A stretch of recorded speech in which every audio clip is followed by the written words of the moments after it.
Merci les musiciens, bravo, Dieu vous bénisse. On est content parce qu'aujourd'hui c'est l'anniversaire de notre frère Dominique, le plus ancien de la communauté, et qui a aujourd'hui, oh non, on va pas dire son âge. Non. 72 ans. C'est ça? Hein? Oui, c'est ça? Non, c'est un bon frère. Enfin, je remercie tous les frères et sœurs qui ont bossé, vraiment, je vous suis reconnaissant pour le toit, pour mon bureau, vous m'avez aidé à transformer, pour tous les bons petits plats que vous nous faites tout le temps, pour tout est toujours bien propre, bien en ordre. Vraiment merci pour tout. Vraiment, je vous aime. Pas seulement pour ce que vous faites, mais pour ce que vous êtes. Que Dieu vous bénisse. Amen. Merci. Je vais vous lire dans la Bible, dans Jean chapitre 10, versets 22 à 30. J'ai des petits bouts de papier.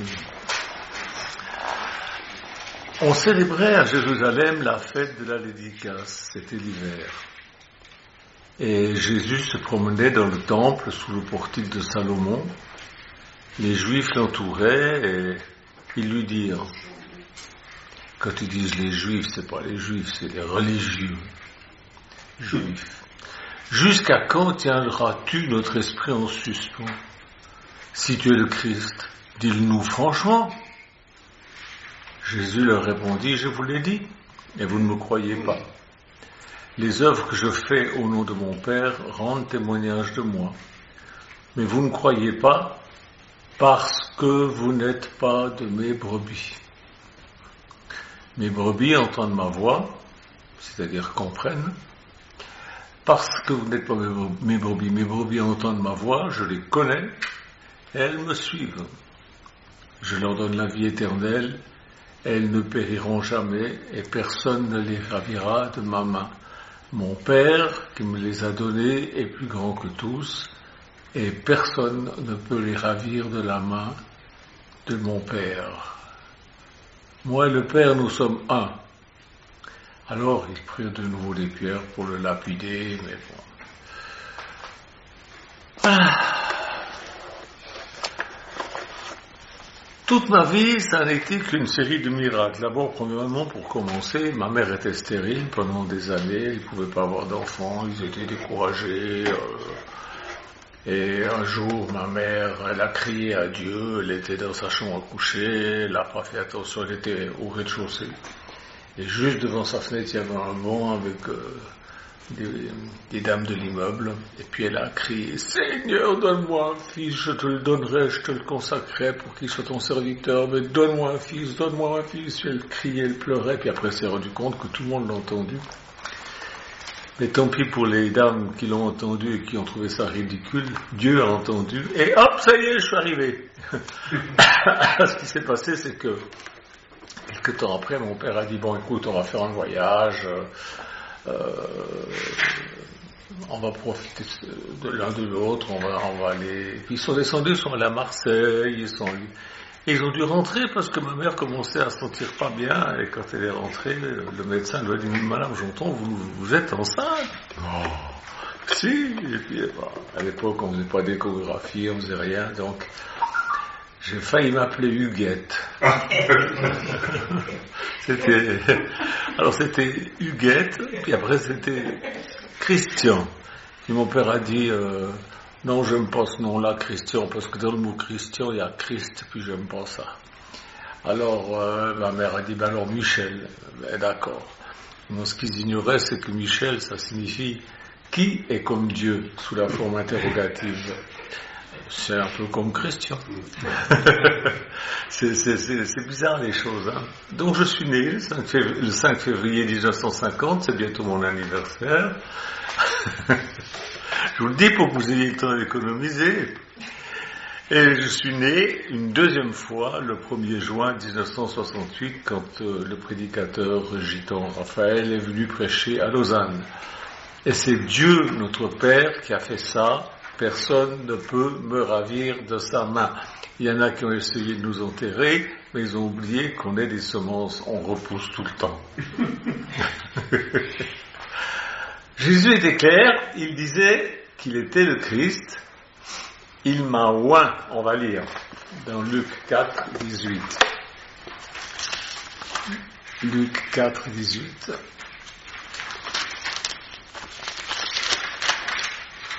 Verset 22.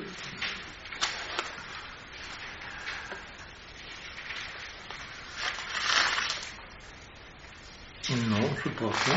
C'est bizarre. Non, c'est 30, verset 30. Non, c'est pas ça non plus. Hein? L'Esprit du Seigneur est sur moi. C'est quel verset? C'est 4,18. 4,18. C'est 4,18, excuse-moi. Oui, c'est Jésus, donc on lui remit le livre du prophète Ésaïe, il était dans une synagogue. Synagogue, ça signifie assemblée. Hein? Et le livre du prophète Ésaïe, l'ayant déroulé, il trouva l'endroit où il était écrit « L'Esprit du Seigneur est sur moi, parce qu'il m'a oint pour annoncer une bonne nouvelle aux pauvres. Il m'a envoyé pour guérir ceux qui ont le cœur brisé, pour proclamer aux captifs la délivrance et aux aveugles le recouvrement de la vue, pour renvoyer libres les opprimés, pour publier une année de grâce du Seigneur. » Ensuite, il roula le livre, le remit au serviteur et s'assit. Toute la synagogue, tous ceux qui se trouvaient dans la synagogue avaient les regards fixés sur lui. Alors il commença à leur dire « Aujourd'hui, cette parole de l'Écriture que vous venez d'entendre est accomplie. » C'est-à-dire, je suis le oint. Oint, ça veut dire Christ. Alors, on peut être oint pour être quelque chose. On était oint pour être roi, on était oint. Mais là, il dit, je suis oint pour, et il explique pourquoi. Et c'était le rôle du Messie qu'il devait remplir, ce qui était annoncé par les prophètes. Il m'a oint. Cela signifie qu'il était le Christ, il l'a dit clairement. Jésus dit qu'une personne ointe, elle est ointe pour quelque chose. Un prophète arrivait, il mettait de l'huile sur un homme et il le oignait, il devenait roi, etc. Vous connaissez les Écritures, j'espère. Jésus déclara que l'Écriture qu'il venait de lire était accomplie. C'est-à-dire, il dit clairement, je suis le Christ. Et il a fait tout ce que les Écritures saintes disent que le Christ ferait. Tout ce que les prophètes avaient dit à son sujet, il l'a accompli. Et aujourd'hui, les oints font tout ce que Jésus a dit qu'ils pourraient faire. On me dira, bon, il y a des Christ, oui, il y a des gens qui sont oints, mais pour quelque chose. Un chrétien n'est pas oint pour aller mourir sur la croix. Ça, c'était l'œuvre de Jésus, mais on est là pour faire les mêmes choses qu'il a faites lui. Vous ne me croyez pas? Je vais vous le lire dans Jean chapitre 14, versets 11 à 14. Voilà ce qu'il dit. Croyez-moi, je suis dans le Père et le Père est en moi. Croyez, du moins à cause de ses œuvres, c'est-à-dire de ses miracles. Et en vérité, je vous le dis, celui qui croit en moi en fera aussi, celui qui croit en moi fera aussi les œuvres que je fais, les miracles que je fais, il en fera même de plus grandes, parce que je m'en vais au Père. Tout ce que vous demanderez en mon nom, je le ferai, afin que le Père soit glorifié dans le Fils. Si vous demandez quelque chose en mon nom, je le ferai. Voilà ce que fait un oint aujourd'hui. C'est ce que vous devriez tous faire. Et souvent on croise des gens qui sont mal foutus dans la rue. L'autre jour j'ai croisé encore un jeune homme qui marchait avec une béquille. Ah, j'ai dit ça, c'est moi il y a quelques mois, parce que je me suis cassé le talon d'Achille et je marchais avec une béquille. Ça vous fait mal ce que vous avez dit? Ben oui, un peu. Je marchais avec une béquille depuis 2 jours. Je lui ai posé ma main sur son épaule, j'ai dit que Dieu vous bénisse et qu'il vous rétablisse rapidement. Mais c'est pas difficile de faire ça. Il suffit d'être gentil et puis les gens ils acceptent, hein. C'est pas difficile. Le problème c'est qui a cru en son temps que Jésus était le Messie, mais pas grand monde. Ils ont fini par le crucifier. Et qui croira que vous avez été envoyé de Dieu? Même si vous faites des miracles au nom, c'est-à-dire de la part de Jésus, par la puissance de Jésus qui est en vous, même si vous faites des miracles, les gens vont pas croire que vous êtes un homme de Dieu, une femme de Dieu. Ils vont dire, oui, mais ça aurait dû arriver, oui, mais enfin n'importe quoi. Je connais, ça fait depuis 1968 que j'entends des balivernes comme ça. Même des gens qui ont vu des miracles m'ont renié, m'ont balancé comme une vieille chaussette. Alors, vous savez, voilà, ce qu'ils ont fait à Jésus, ils le font à ses serviteurs aussi. Jésus répond à cette question dans Jean 10, 26, il dit, vous ne croyez pas parce que vous n'êtes pas de mes brebis. C'est choc ça, hein? Une personne peut voir des miracles, pleurer en les voyant, mais ne pas croire. C'est-à-dire, voilà, quand on croit, c'est pas simplement je crois, tiens, passe-moi le sel. Non, croire en Jésus, c'est se mettre à le suivre, à écouter ce qu'il dit, à faire ce qu'il dit. Et j'en connais des gens comme ça, j'en ai vu, même dans ma propre famille.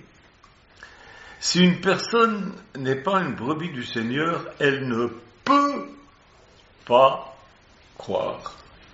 On va lire Romains 8, 5, 6. Romains 8, 5, 6. 5, 8, pardon. 8, 5, 8. Or, ceux qui vivent... Bon, on va lire déjà verset 7. L'affection de la chair, c'est-à-dire s'affectionner aux choses de la chair, c'est inimitié contre Dieu parce que elle ne se soumet pas à la loi de Dieu parce qu'elle ne le peut même pas. Or, ceux qui vivent selon la chair ne sauraient plaire à Dieu. Pour vous, vous ne vivez pas selon la chair, mais selon l'esprit, si du moins l'esprit de Dieu habite en vous. Si quelqu'un n'a pas l'esprit de Christ, il ne lui appartient pas. Il ne le peut même pas.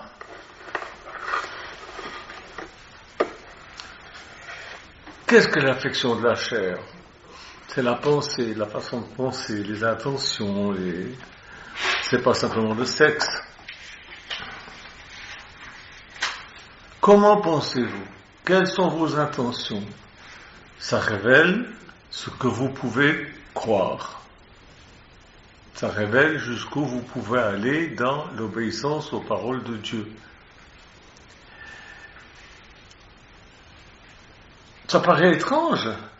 Il y a des gens qui ne sont pas les brebis du Seigneur. Ah bon?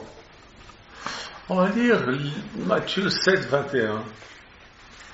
Matthieu 7, 21 à 23.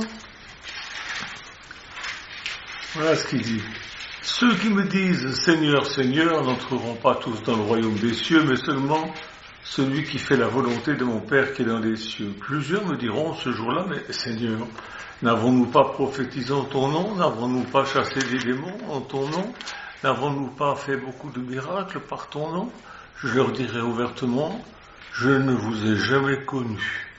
Retirez-vous de moi, vous qui commettez l'iniquité. Alors, je ne sais pas si vous avez Facebook, YouTube ou tous ces trucs, mais on voit des choses, mais c'est infernal. Des gens qui... Parce que quand quelqu'un prie pour recevoir un don, Dieu lui donne. Mais après, si cet homme ou cette femme se détourne de Dieu, il peut continuer à exercer le don, parce que Dieu ne se repent pas de son don, des dons qu'il fait. Mais vous avez des gens qui vivent des choses, c'est infernal, on se demande mais comment c'est possible. C'est comme ça, ils ont reçu, mais ils n'ont pas continué à marcher avec Dieu, et ça se voit, vous avez des trucs, c'est invraisemblable. Je ne vous ai jamais connu, Jésus dit. C'est une parole étrange, parce que Jésus n'est-il pas omniscient, c'est-à-dire, il connaît tout. Comment ça se fait qu'il dit, je ne vous ai jamais connu? Vous vous souvenez de la parabole des 10 vierges? Jésus dit aux vierges folles, « Je ne vous connais pas », et elles sont restées derrière la porte. Il ne les connaît pas. Matthieu 25, 12. Ça veut dire quoi, ça? Comment ça c'est possible que Jésus ne connaisse pas certaines personnes? Il ne connaît pas tout, alors. Il dit qu'il connaît même le nombre de nos cheveux. Et il nourrit les oiseaux, là. Par la fenêtre, je vois les oiseaux qui sont en train de manger, parce qu'on leur a mis des petites boules de graines. C'est Dieu qui les nourrit au travers de nous. Connaître, je ne vous connais pas. Connaître, ça a plusieurs significations. Connaître, ça signifie en avoir l'expérience. Savez-vous ça? Connaître, c'est pouvoir identifier quelqu'un ou quelque chose. C'est aussi entrer en contact avec quelqu'un, faire sa connaissance, l'avoir parmi ses relations. C'est aussi savoir que quelqu'un est pourvu de quelque chose, d'un talent, d'une qualité, d'un défaut et tout. C'est être familier avec quelqu'un, connaître. Quand Jésus dit « je ne vous connais pas », ça signifie « je n'ai jamais expérimenté quelque chose avec vous ». Ça signifie « je ne suis pas familier avec vous ». Vous ne faites pas partie de ma famille, de mon groupe. Combien de fois dans les commentaires que j'ai sur Révélation Bible, les gens me disent Dieu n'existe pas, je efface parce que je trouve que c'est négatif et ça sert à rien que des gens viennent raconter ça sur ma page. Je les efface. Avant j'essaye d'expliquer, je n'explique plus, ça sert à rien, les gens continuent, ils blasphèment. Je ne veux pas les pousser à blasphémer, donc c'est tout, je le fasse et puis c'est tout. Je ne vous connais pas, ça peut vouloir dire, vous êtes possédé par un autre esprit que le mien. Parce que quand quelqu'un vient à Jésus et se met à suivre Jésus, Jésus vient en lui et il vit au travers de lui. Pardon. Et quand il dit « je ne vous connais pas », ça veut dire « je ne vous possède pas, vous n'êtes pas à moi ». Je n'ai aucune relation avec vous. Dans le sens biblique, c'est posséder quelqu'un, c'est aussi avoir une relation de mari et femme. Adam a connu sa femme et ils auront eu des enfants, vous connaissez. Mais c'est aussi français, connaître. C'est aussi avoir entendu parler, mais ne pas avoir de relation avec la personne. On a entendu parler, mais Jésus l'a entendu parler, mais il n'a pas de relation avec. C'est aussi fréquenter quelqu'un, connaître. Quand Jésus dit « je ne vous connais pas », Dieu connaît tout le monde, il sait où chacun de nous on en est dans notre relation avec lui. Notre relation avec lui, c'est comme notre relation avec les gens. C'est la même chose. J'ai eu faim, vous m'avez donné à manger. J'ai eu soif, vous m'avez donné à boire. Je suis en prison, vous êtes venu me voir. J'étais malade, vous êtes venu me visiter. Mais Seigneur, qu'est-ce qu'on t'a vu comme ça? Chaque fois que vous l'avez fait au plus petit, d'entre les frères, c'est à moi que vous l'avez fait. Ça, je suis choqué de voir qu'il y a des gens qui ont commis des choses affreuses. Je ne veux pas citer de nom, mais on sait, on entend dans les réseaux sociaux, dans les journaux, à la télévision. Et puis les gens disent ils méritent l'échafaud, ils méritent 20 ans de prison et tout. C'est pas tout à fait chrétien. Quand on est... Et surtout, il y a des gens qui se prétendaient amis avec... et puis ils ont laissé tomber. Alors hier j'entendais quelqu'un qui disait oui mais ils ont certainement leur raison d'avoir laissé tomber. Non, Jésus il laisse tomber personne. Dans Jean 10, 27, on va lire, Jésus dit mes brebis entendent ma voix, je les connais et elles me connaissent. Donc il y a une relation intime. Je les connais, elles me connaissent. Elles entendent ma voix, dans le sens elles entendent avec leurs oreilles, mais aussi elles comprennent. Le mot entendre, ça signifie aussi comprendre. Jésus vous connaît pour ce que vous êtes et par ce que vous faites. Il ne se fait pas d'illusions. Jésus donne la vie éternelle à ceux qui le suivent, qui font sa volonté, et personne ne les ravira de la main de notre Père Céleste. Ça, c'est ce que Jésus dit. Ça donne une grande assurance. Ça donne une grande assurance. Jésus dit plus loin, on va lire dans Jean 10, verset 34. J'espère que je vais le trouver.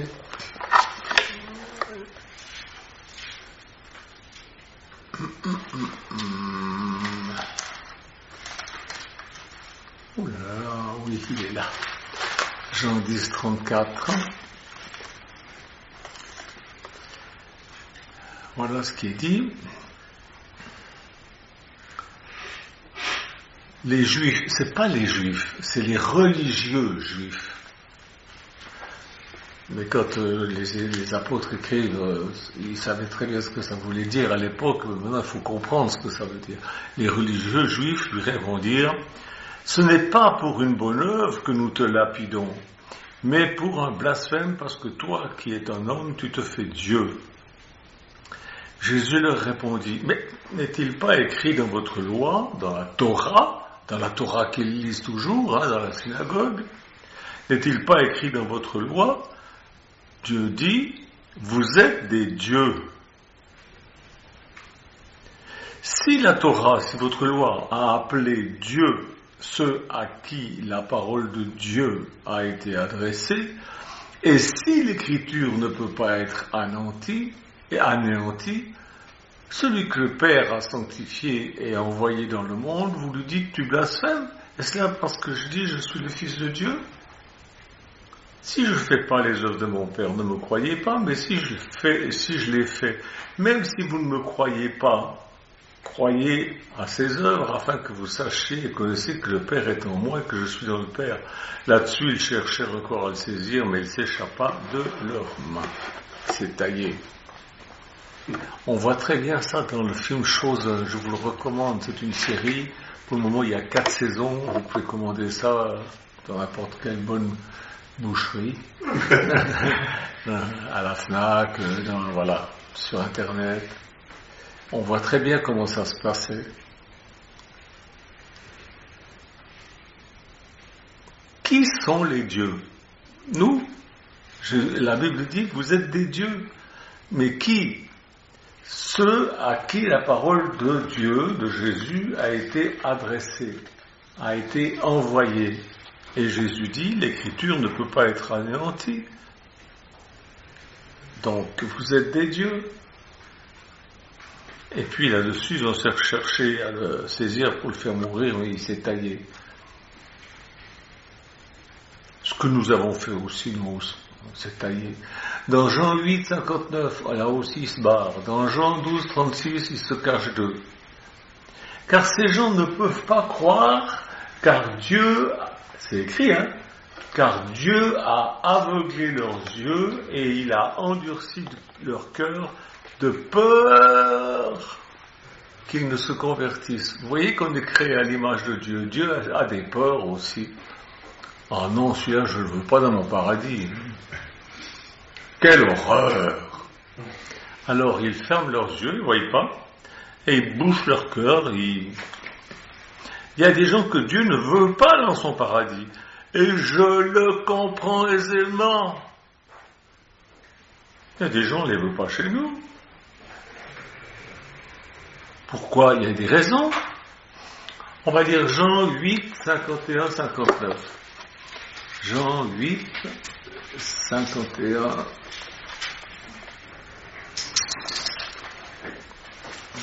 Où est-ce que j'en suis dans mes petites notes là? Ouh là là.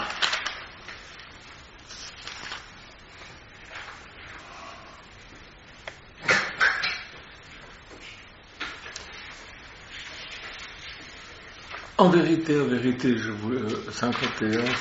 En vérité, je vous le dis, si quelqu'un garde ma parole, il ne verra jamais la mort. Donc, s'il a entendu ma parole, qu'il la garde, qu'il la met en pratique, il ne verra jamais la mort. Maintenant, il lui dit à les Juifs, toujours les religieux, nous savons que tu as un démon. Abraham est mort, les prophètes aussi. Et tu dis, si quelqu'un garde ma parole, il ne verra jamais la mort. Es-tu plus grand que notre père Abraham qui est mort? Les prophètes aussi sont morts. Qui prétends-tu être? Jésus répondit, si je me glorifie moi-même, ma gloire n'est rien. C'est mon Père qui me glorifie. Lui que vous dites être votre Dieu et que vous ne connaissez pas. Ils disaient que Dieu était leur Dieu. En fait, ils avaient une religion, c'est tout. Ils avaient une religion. J'entendais aujourd'hui un rabbin, c'est sur YouTube, qui lisait le Talmud où il est écrit un homme qui ne se marie pas est dans le péché exactement comme un meurtrier. Bravo le Talmud, c'est formidable, on dirait le Coran. C'est pas? Heureusement que Jésus est venu pour balayer toutes ces choses-là, mais ceux qui ne veulent pas entendre, ils n'entendent pas. C'est effarant. C'est effarant de croire des bêtises pareilles. C'est pas écrit dans la Bible, ça. C'est dans leur Talmud, c'est-à-dire leur tradition orale, leur machin humain. Mais il n'y a pas besoin d'être très intelligent pour comprendre que c'est stupide. De peur qu'ils se convertissent, il ne veut pas cette sorte de gnome chez lui. Jésus dit aux religieux, vous dites que Dieu est votre Dieu et vous ne le connaissez pas, c'est-à-dire, vous n'avez pas de relation avec lui. Alors ils ont voulu le lapider, et il s'est caché, il est sorti du temple, il s'est taillé, il s'est barré. Une question que je me pose, c'est, mais pourquoi il leur parlait tellement? Pourquoi il passait tellement de temps à leur parler? La réponse, elle est dans Matthieu 24, 14. Jésus dit, cette bonne nouvelle doit être annoncée par tout le monde, pas pour que tous se convertissent, mais pour que ça serve de témoignage. Pour que ça serve de témoignage. Quand ils arriveront devant Dieu, ils ne pourront pas dire, on n'a jamais entendu parler de ça, on ne savait pas. Si tu savais, mais tu n'as pas voulu obéir parce que tu as une sale tête, tu as une tête de linotte, comme on dit en Suisse. Je ne sais même pas ce que c'est une linotte, mais une tête de linotte, ça doit vouloir dire une tête dure. Ou un cou raide, peut-être, ça c'est le terme biblique.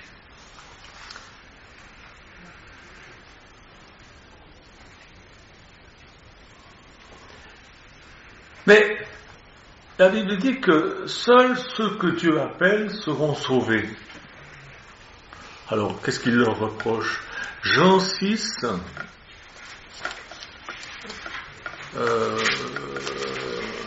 Jean 6, 44, 47.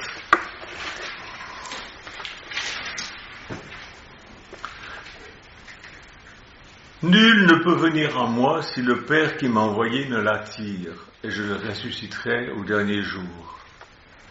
Il est écrit dans les prophètes, ils seront tous enseignés de Dieu, ainsi quiconque a entendu le Père et a reçu son enseignement vient à moi.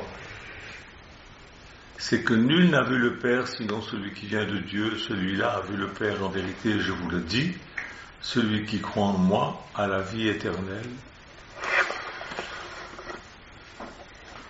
On pourrait se dire,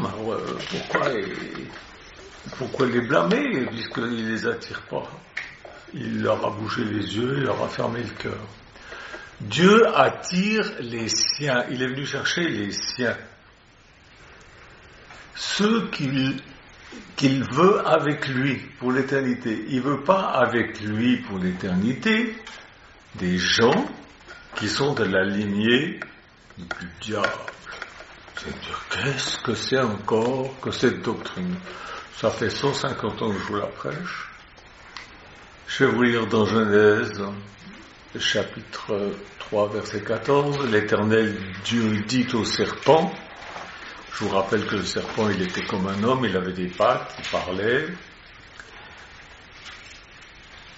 Puisque tu as fait cela, qu'est-ce qu'il a fait? il a eu une relation avec Ève, et ça a donné Caïn. Vous me direz, non, je vous dis, oui, taisez-vous, vous ne savez pas. Cherchez, vous comprendrez.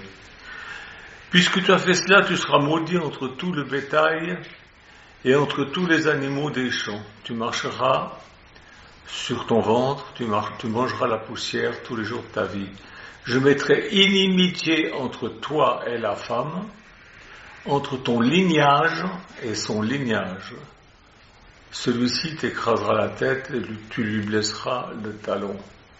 Le serpent a un lignage. Il y a une postérité dans l'autre version. Dans Genèse 6, on peut trouver ça aussi, on peut le lire, parce que c'est pas défendu. Lorsque les hommes eurent commencé à se multiplier sur la face de la terre et que des filles leur furent nées, les fils de Dieu, c'est-à-dire des anges, mais des anges déchus, virent que les filles des hommes étaient belles et ils en prirent pour femmes parmi toutes celles qu'ils choisirent. Verset 4, les géants étaient sur la terre, etc., etc. Et dans Corinthiens, c'est écrit que la femme qui prie doit se voiler à cause des anges. Pourquoi ? Parce que quand elle se voile, elle montre par là sous quelle autorité elle est, qu'elle est mariée et que les anges déchus ne peuvent pas la toucher. Vous voulez pas porter le voile en priant ? Faites comme vous voulez. Faites comme vous voulez. Moi, je m'en fiche, je vous dis la vérité. Vous en voulez pas. Vous voulez pas mettre de voile en priant, mesdames ? Mettez pas de voile. Moi, ça m'est égal. Vous montrez votre cœur. Ou alors, simplement, ça que vous savez pas. Mais la Bible dit, mon peuple périt par manque de connaissance. C'est pourquoi il a envoyé ses serviteurs pour prêcher l'évangile. Dans Jean chapitre 8, verset 44, voilà ce qui est dit.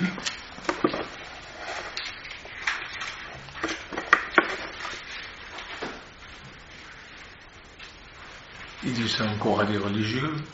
Pourquoi ne comprenez-vous pas mon langage ? Parce que vous ne pouvez pas écouter ma parole. Vous ne pouvez pas.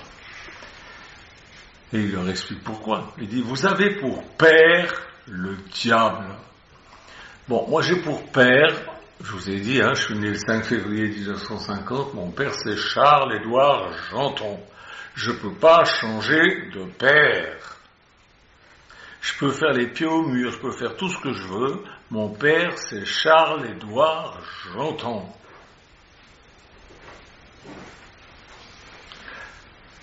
Il dit, votre père, c'est le diable, c'est pas Dieu. Vous avez pour père le diable et vous voulez accomplir les désirs de votre père. Il a été meurtrier dès le commencement.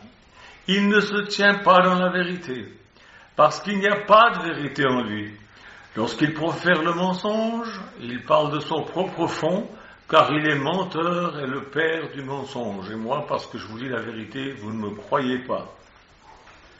Voilà. Parce que il y a des gens qui n'ont pas la même nature sur cette terre. Il y a des gens qui sont de la postérité du lignage de Satan, et puis d'autres qui sont du lignage de Dieu. Il y a eu des mélanges qui ont été faits.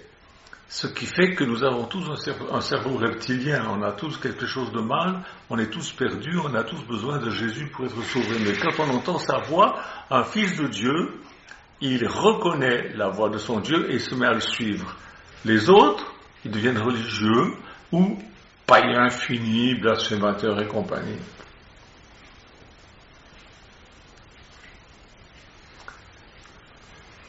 Dieu attire les siens, ceux qu'il veut avec lui.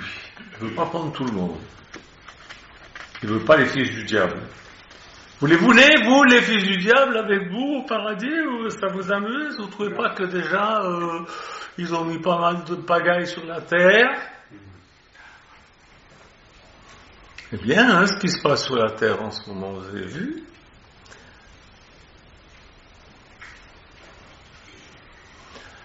Hier, je voyais en reportage, ils ont découvert des ruines, je ne sais plus dans quel pays. Alors ils disent tout de suite, ça devait être un temple et tout. Puis quelqu'un dit, ouais, Chaque fois qu'on trouve quelque chose, on dit que ça a à voir avec la religion. Bientôt, même McDonald's, dans 300 ans, quand on retrouvera un McDonald's, on dira que c'était un truc religieux.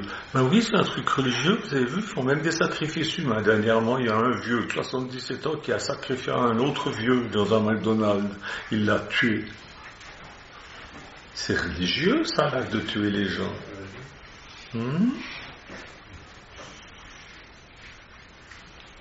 C'est une petite parenthèse stupide pour vous faire réaliser que le monde est fou. Vous le savez déjà que le monde est fou. Jésus précise, quiconque entend, comprend et reçoit l'enseignement de mon Père, viennent à lui. Oui, mais nous on est dans la grâce, on est dans le Nouveau Testament, on n'est pas dans l'Ancien Testament, donc on n'est pas obligé de faire ce qui est écrit dans l'Ancien Testament. On fait... Jésus dit, il y a des lois sacrificielles, il n'y a plus besoin d'y obéir.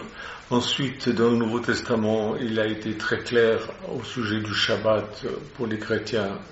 Le Shabbat, c'est tous les jours, le jour du repos, on n'a plus à le faire. Il y a des tas de petites choses comme, par exemple, le porc, on peut en manger. Dans le Nouveau Testament, c'est écrit. Par contre, la dîme, c'est toujours d'actualité. Il dit, c'est bien que vous donniez votre dîme, mais ça ne suffit pas, il y a d'autres choses encore à faire. C'est dans le Nouveau Testament. Et Dieu ne change pas. Ce qu'il dit, c'est toujours vrai. À moins qu'ils disent non, maintenant c'est fini. Mais il a dit c'est fini par exemple pour le Shabbat, il a dit c'est fini pour la circoncision, il a dit tant mieux, hein, je suis bien content. Mais bon voilà. Recevoir, ça signifie être atteint. Il a reçu son enseignement, ça veut dire qu'il était atteint par l'enseignement. Recevoir, ça signifie aussi empocher, encaisser, prendre. C'est le contraire de se défaire. Recevoir, ça signifie prendre ce qui est donné, accepter ce qui est donné. C'est aussi absorber. Donc, nous sommes tous les destinataires de ce que Dieu enseigne, mais tous ne l'accueillent pas. Tous n'accueillent pas les enseignements de Dieu. Il y en a, c'est par ignorance. Il y en a, c'est par mauvaise volonté. Ils ne le reçoivent pas. Tous n'entrent pas en possession de ce que Dieu enseigne, de ce que Dieu offre. Pour notre bien, d'ailleurs. Quand Dieu dit quelque chose, c'est jamais pour notre mal. Jamais. Dans le Talmud, oui, le Talmud, le Coran, tout ça. L'autre jour, quelqu'un m'a dit, mais c'est écrit où que il faut tuer les chrétiens et les juifs dans le Coran? Je dis sourate 9. Je connais, il faut arrêter de me raconter des histoires. Je connais. Je sais, je lis, je m'informe. C'est pas par racisme, c'est simplement parce que je connais. Par manque de connaissance, mon peuple périt. Celui qui ne reçoit pas ce que Dieu enseigne ne sera pas reçu par Dieu. C'est tout. C'est pas compliqué. Vous n'en voulez pas maintenant, il ne vous voudra pas après. Vous allez me dire, tant mieux, parce qu'alors, vivre toute l'éternité avec en Suisse on dit des momiers, vous savez, avec les religieux et tout. Non, dans le paradis, il n'y aura pas de religieux, hein. Non, pas de religieux. Il y aura des gens qui ont aimé Jésus et qui l'ont prouvé. Jésus leur dit, je ne te connais pas. Recevoir l'enseignement du Père, c'est montrer son cœur. Ne pas le recevoir, c'est aussi montrer son cœur. Dans le texte que nous avons lu au début, dans Jean 10, Jésus dit, mes brebis entendent ma voix, je les connais, elles me suivent. Or, suivre une religion, c'est pas forcément suivre Jésus. Beaucoup de gens se cachent derrière une phrase pour dire « Mais la Bible était trafiquée !» Non, non, non, non. Non. Je vais vous lire Jérémie, chapitre 1, verset 12. Voilà ce qu'il dit.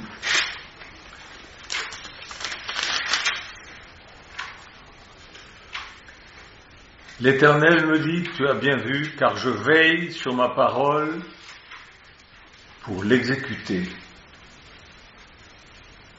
C'est du septentrion, de l'extrémité du nord, que la calamité se répandra sur tous les habitants du pays. Car voici, je vais appeler tous les peuples des royaumes du nord, du septentrion par rapport à Israël. Dit l'Éternel, ils viendront et placeront chacun leur siège à l'entrée des portes de Jérusalem contre ses murailles et tout autour de la ville. Je prononcerai mes jugements contre eux à cause de toute leur méchanceté, parce qu'ils m'ont abandonné, ils ont offert de l'encens à d'autres dieux, parce qu'ils sont prosternés devant l'ouvrage de leurs mains, leurs idoles qui disent « Mais non, c'est pas des idoles, on prie près des statues. » Et pourquoi vous mettez à genoux devant ? C'est parce que... Car ils trouvent toutes sortes d'excuses. Non, la Bible n'a pas été trafiquée. Je veille sur ma parole pour l'exécuter. Dieu veille sur ce qu'il a dit pour l'exécuter. Et ce que nous avons dans la Bible n'a pas été trafiqué. Il y a des traductions différentes parce que les mots changent de signification au cours des siècles. Si vous prenez une vieille version de la Bible, vous trouverez au sujet de la Vierge Marie « Et la garce deviendra enceinte ». Pourquoi ? Parce que la garce, à cette époque, au Moyen-Âge, c'était le féminin d'un gars.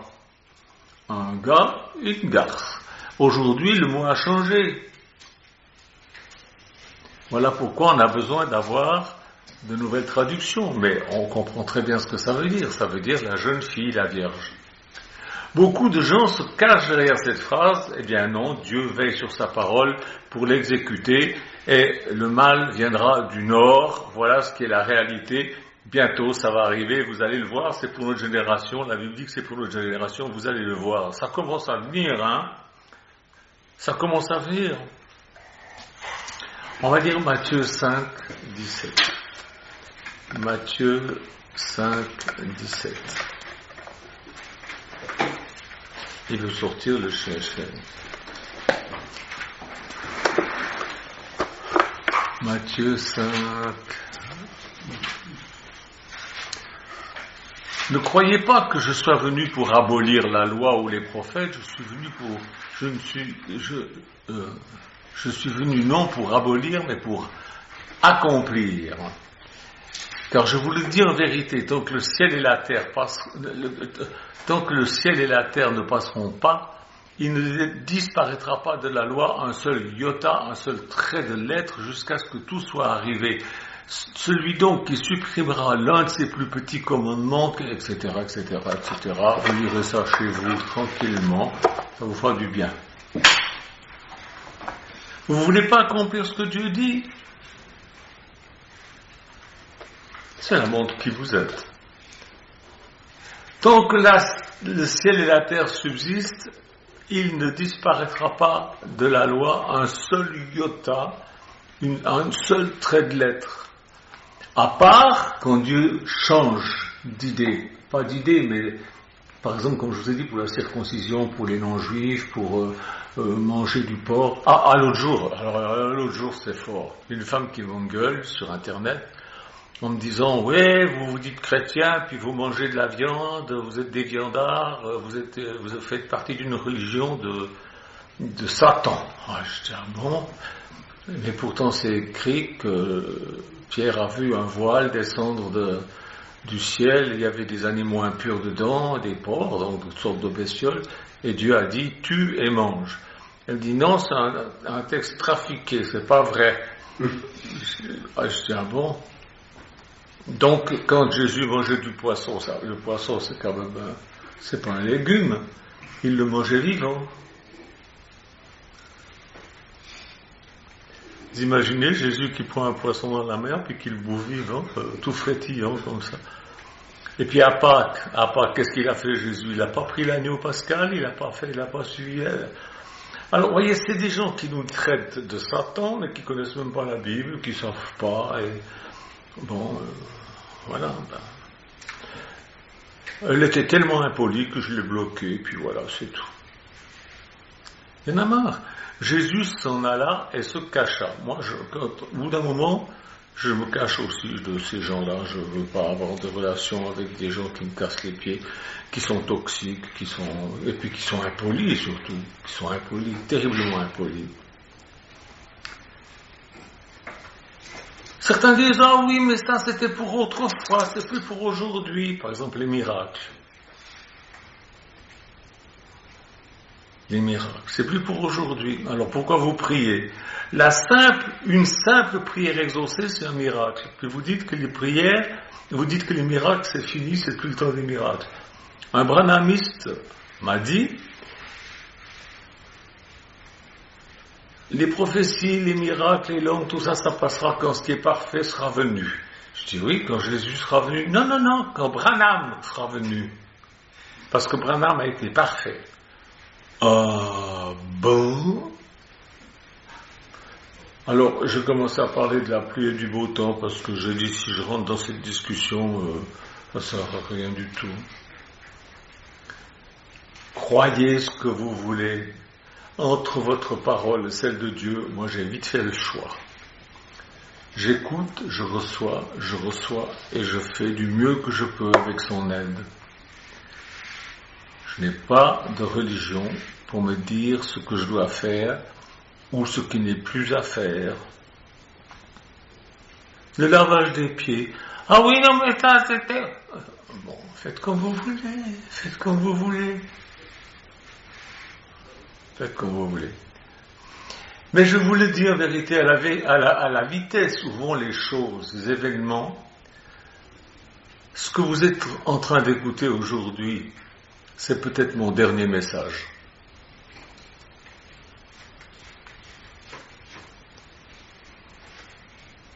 Que Dieu vous aide à comprendre. Amen.